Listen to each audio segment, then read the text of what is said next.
Hello students, कैसे हैं आप सभी। चलिए आज आप और मैं पढ़ेंगे आरोह गद्य खंड का पाठ 15 जिसका नाम है चार्ली चैपलिन यानी हम सब। इसे लिखा है विष्णु खरे जी ने। तो इसमें चार्ली चैपलिन का जो पूरा जीवन है उसके बारे में बताया गया है और उनके बाद उन्होंने अपनी जो कला है उससे लोगों के दिलों पर क्या छाप छोड़ी है उसके बारे में उन्होंने बताया है।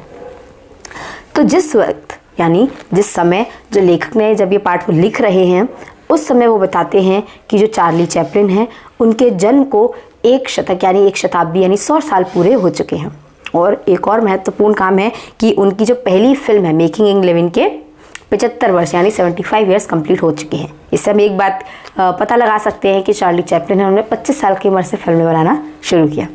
अगर आप लोगों ने चार्ली की फिल्में देखी होंगी तो आपने देखा होगा जो चार्ली हैं उनकी फिल्में कैसी होती हैं, बिना डायलॉग के। वो कुछ बोलते नहीं थे, वो केवल क्या करते थे, अपने इमोशन, उनके चेहरों के जो एक्सप्रेशन होते अपने भावों से लोगों को हंसाते थे। और मैं ये मानती हूँ कि इस पूरी दुनिया में सबसे बड़े कॉमेडियन वो हैं क्योंकि उन्होंने बिना कुछ बोले लोगों को हंसाया है। और ये बहुत बड़ा काम है कि आप बिना कुछ बोले किसी को हंसा सकें, जो कि चार्ली ने कर दिखाया। चार्ली जो हैं वो किसी भी तरह के वर्ग या जाति को नहीं मानते थे। वो किसी भी तरह की असमानता में विश्वास नहीं रखते थे। वो एक छोटे से गरीब से लेकर बड़े से राजा तक सबको समान समझते थे और ये उन्होंने अपनी फिल्मों के द्वारा दर्शाया भी है। चार्ली जो हैं उन्हें बहुत सारी अच्छी अच्छी फिल्में दी हैं और उनकी जो फिल्में हैं वो आज के जो बच्चे हैं आगे आने वाले 50 सालों तक भी नहीं भूल सकते। उनकी जो कला है वो देश दुनिया में, सिर्फ इसी एक देश में नहीं पूरी दुनिया भर में ऐसे ही हमेशा के लिए कायम रहेगी। चार्ली की जो फिल्म है वो एक पागल खाने के मरीज से लेकर आइंस्टाइन जैसे बहुप्रतिभावान लोग तक देख सकते हैं। उनकी फिल्में इस तरह की। उनका सबसे बड़ा गुण जो है वो था अपने आप पर हंसना। चार्ली ने लोगों को हंसाया है कैसे, खुद पर हंसकर। अगर आप उनकी फिल्में देखें हैं तो आप देखें वो खुद का ही मजाक बना रहे हैं। उनके आसपास जो लोग हैं वो उनका मजाक बना देते थे। उनकी फिल्मों में कई ऐसे भी हैं जहाँ वो किसी बड़े से राजा है और राजा के उन्होंने कपड़े उतार दिए, अब लोग उन पे हंस रहे हैं। तो उनकी जो फिल्में हैं वो बिना कुछ बोले भी बहुत बड़े बड़े मैसेज देती हैं कि एक छोटा सा गरीब और एक बड़ा सा राजा, दोनों में कोई असमानता नहीं है, दोनों समान हैं। उनका बचपन है उसके बारे में बताया है कि जो चार्ली की जो माँ है वो एक जूनियर आर्टिस्ट थी, जो एक्टर जिनको लीड रोल नहीं मिलता, जो साइड एक्टर होते हैं, वो एक छोटे तबके की एक्ट्रेस थी। फिर वो एक परित्यागिता थी यानी उनके पति ने उनको छोड़ दिया था।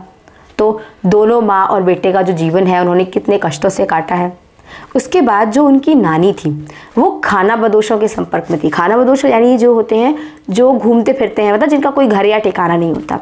तो हम कह सकते हैं कि चार्ली की जो घुमक्कड़ प्रवृत्ति उन्हें मिली है, आवारा टाइप की उनकी जो प्रवृत्ति है वो उन्हें अपनी नानी से ही ज़रूर मिली होगी।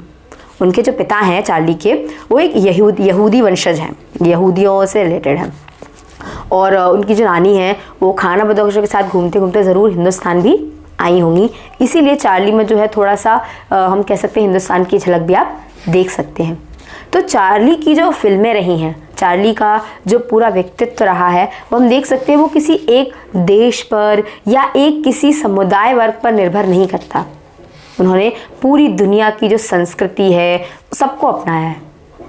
उन्होंने किसी भी तरह के भेदभाव सबको मिटा दिया है। उन्होंने बस क्या देखा है, उन्होंने बस अपनी हंसी से लोगों को हंसाया है।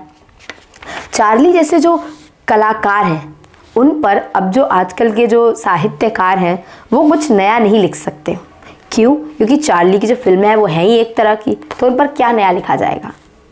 तो इसलिए आजकल के जो साहित्यकार हैं वो चार्ली पर उनका लिखना थोड़ा सा मुश्किल हो जाता है। चार्ली जो हैं उन्होंने अपनी बुद्धि का कम अपनी भावनाओं का ज़्यादा इस्तेमाल किया है अपनी फिल्मों में। उनकी फिल्में जो बिना कुछ बोलते हुए भी बहुत कुछ बोलती हैं। चार्ली का भारत में भी बहुत असर हुआ है। चार्ली जो अपनी फिल्मों के लिए भारत भी आए हैं कई बार, उन्होंने गांधी जी से भी कई बार मुलाकात की है। तो चार्ली की जो पर्सनैलिटी है उसका जो असर है वो हमने भारत में भी कई जगह देखा है। जैसे चार्ली की फिल्मों का असर हमने अपनी भारतीय फिल्मों में देखा है। जैसे अगर आप जानते हैं अभिनेता राज कपूर, उनकी कई फिल्में हैं जैसे कि श्री 420 उनकी एक फिल्म है, ठीक है। तो उनकी बहुत सारी फिल्मों में जिन्होंने चार्ली चैपलिन से इंस्पिरेशन ली है। जैसे कि उन्होंने अपनी बहुत सारी, जैसे एक उनकी फिल्म है जोकर है जिसमें उन्होंने चार्ली चैपलिन से पूरा इंस्पिरेशन लिया है। तो चार्ली चैपलिन के बाद भारत की भी कई सारी ऐसी फिल्में हैं जिन्होंने चार्ली चैपलिन के अंदाज को अपनाया है और वो फिल्में काफ़ी हिट भी रही हैं। तो अगर हम चार्ली चैपलिन को एक कॉमेडियन और एक एक्टर से अलग हटकर देखें तो उन्होंने समाज में जो बदलाव लाने की कोशिश की है वो बहुत बड़ा है। उन्होंने कहा है कि कोई भी भूगोल यानी कि जो देश होते हैं, भूगोल से हटकर, संस्कृतियों से हटकर, भाषाओं से हटकर उन्होंने सबको एक समान समझा है। चार्ली की जो बहुत सारी फिल्में हैं अगर आप देखें तो जब चार्ली की फिल्में हम देखते हैं हमें क्या लगता है, जैसा वो कर रहे हैं कि ये तो मैं हूँ, हमें उनमें खुद की झलक दिखाई देती है। तो चार्ली की फिल्मों को देखकर लोग महसूस करते हैं कि ये तो मैं हूँ। इसीलिए जो पार्ट है उसका नाम है चार्ली चैपलिन यानी हम सब। यानी चार्ली की जो फिल्में हैं वो किसी एक व्यक्तित्व को नहीं दिखाती, वो हमारी जो डेली लाइफ से इतनी जुड़ी हुई हैं कि हर किसी को ऐसा लगता है कि ये जो भूमिका निभा रहे हैं ये तो बिल्कुल मैं हूँ। इसीलिए चार्ली चैपलिन जो है उनकी झलक हम सब में देखने को मिलती है। अब यहाँ पर एक और चीज़ बताई गई है, जैसे अगर हम भारत की ही बात लेते हैं तो जैसे चार्ली चैपलिन है वो खुद पर हंसकर लोगों को हंसाते थे। तो क्या आजकल हमारे यहाँ जैसे होली का त्यौहार मनता है, सिर्फ होली एक ऐसा त्यौहार है जहाँ लोग खुद पर हंसते हैं, क्या और कभी ऐसा होता है कि लोग खुद पर हंसे हों? चार्ली चैपलिन खुद के साथ बड़े बड़े राजाओं और उन सब पर भी हंसे, लेकिन जो सत्ता है यानी कोई राजा है या कोई सरकार है, क्या वो छोटे लोगों का खुद पर हंसना मंजूर करेगी? आज तो नहीं। तो चार्ली की ये जो फिल्में हैं ये बहुत बड़ा हमें एक लेसन देती हैं, एक समानता का लेसन देती हैं कि जैसे एक राजा है वैसे ही एक आम आदमी भी है। तो ये चार्ली चैपलिन यानी हम सब, तो चार्ली की झलक है वो हम सब में दिखाई देती है। तो यह है आपका पार्ट 15, इसे ज़रूर पढ़िएगा।